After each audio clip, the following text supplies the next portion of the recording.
மீனா ஆரம்பிச்ச அந்த புது பிசினஸ்க்கு அண்ணாமலை மாமா மனசு உருகி வாழ்த்து சொல்றாரு. மாமா கிட்ட ஆசீர்வாதம் வாங்கினா எந்த காரியமும் நல்லபடியா நடக்கும்னு தெரியும்ல. அதே மாதிரி மீனாவும் ஆசீர்வாதம் வாங்குறா. ரவியும் சும்மா இருக்காம, வா அக்கா, சூப்பரா இருக்கு, எனக்கும் ஒன்னு செஞ்சு தர்றீங்களான்னு ஆசையா கேக்குறான். ஸ்ருதியோ உடனே அதை போட்டோ எடுத்து இந்தா என் சோசியல் மீடியால போடுறேன்னு சொல்லிட்டு அடுத்த நொடியே பதிவேற்றவும் செஞ்சிட்டான். விஜயாவும் மனோஜும் வழக்கம் போல நக்கலும் நையாண்டியுமா மீனாவோட புது முயற்சியை கிண்டல் பண்ண ஆரம்பிச்சிட்டாங்க. ஆனா அப்பதான் மீனாவுக்கு ஒரு போன் கால் வருது.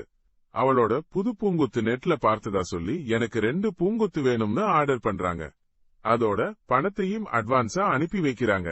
இதை எல்லோர்கிட்டையும் சந்தோஷமா சொல்ல ஸ்ருதி உடனே நான் தான் என் ஸ்டோரியில போட்டேன், மீனாவோட நம்பரையும் சேர்த்து போட்டிருந்தேன்னு பெருமையா சொல்றா.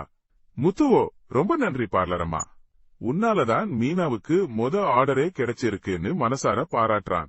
மனோஜோ சும்மா இருப்பானா, அப்படியா, எனக்கும் ஒன்னு செஞ்சு கொடுன்னு வலுக்கட்டாயமா பணத்தை கொடுத்து ஆர்டரையும் வாங்கிக்கிறான்.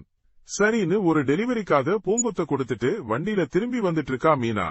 அப்பத்தான் எதிர்பாராத விதமா எதிரே அருணோட வந்த சீதாவை பார்க்கிறா. அக்கான்னு கூப்பிட்டு பேச ஆரம்பிக்கிறா.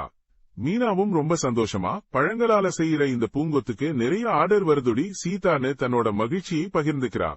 அருணும் வாழ்த்துக்கள் மீனான்னு ஆரம்பிச்சு அப்புறம் எதுக்குதான் தேவையில்லாம முத்துவை பத்தி பேச ஆரம்பிச்சானோ தெரியல. உங்க பிசினஸ்ல நீங்க அடுத்தடுத்து போறீங்க. நீங்க முத்து மாதிரி கிடையாது, அவர் ஒரு சாதாரண டிரைவர். அதுல என்ன முன்னேற்றம் இருக்க போகுது? ஒரு பெரிய இடத்துக்கு போனா அவரை பக்கத்துல உட்கார்ந்து சாப்பிட கூட விட மாட்டாங்க. பணம் கொடுத்து சாப்பிட வர சொல்லுவாங்க. பேசாம அவரை கொஞ்சம் கொஞ்சமா உங்க பிசினஸ்ல இழுத்துடுங்கன்னு தரக்குறைவா பேசுறான். இதை கேட்ட மீனாவுக்கு செம டென்ஷன்.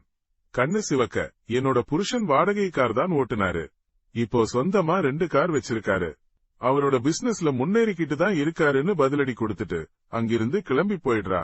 சீதாவும் அருணை பார்த்து, ஏங்க எதுக்காக நீங்க இப்போ தேவையில்லாம பேசிட்டு இருக்கீங்க, அக்கா கோபமா போற பாருங்கன்னு கண்டிக்கிறா.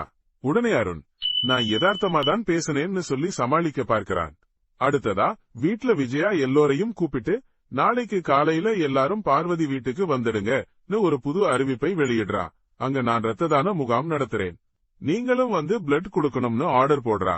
இதை கேட்டு முத்துவும் அண்ணாமலை மாமாவும் குழம்புறாங்க. விஜயா எதுக்காக இப்படியெல்லாம் பண்றான்னு ஒருத்தருக்கு யோசிக்கிறாங்க. மறுநாள் பார்வதியோட வீட்டுக்கு எல்லாரும் வராங்க. அங்க விஜயா தான் முதல் ஆளா ரத்த தானம் கொடுத்து முகாமையும் ஆரம்பிச்சு வைக்கிறா. அதுக்கு மீடியால இருந்து ஆட்களையும் வர வச்சு சின்ன வயசுல இருந்தே தனக்கு இந்த உதவும் குணம் இருக்கிறதா எல்லாம் அளந்து விடுறா. இதை கேட்டு அண்ணாமலை மாமாவும் முத்துவும் இன்னும் அதிகமா குழம்பி போறாங்க.